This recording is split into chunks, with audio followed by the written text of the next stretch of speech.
Ever wanted to bring the real world into your Revit designs? First, you will need to install Google Earth Pro on your computer. It's free.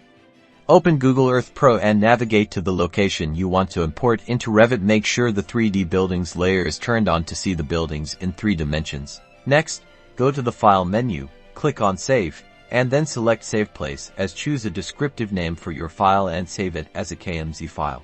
Now, we need to convert the KMZ file to a DEF file, which Revit can import more easily. Go to a free online converter like Conversion.com, upload your KMZ file and convert it to a DEF file. Open Revit and create a new project or open an existing one. Go to the Insert tab on the ribbon and click on Import CAD. In the Import CAD dialog box, navigate to the location where you save the DEF file. Select the DEF file and make sure to set the positioning to Auto Origin to Origin. Also, check the correct lines that are slightly off axis option. Click Open to import the model. You may need to zoom out to find it in your Revit project, and there you have it, a Google Earth 3D model imported into Revit. Now you can start using it as a reference for your design.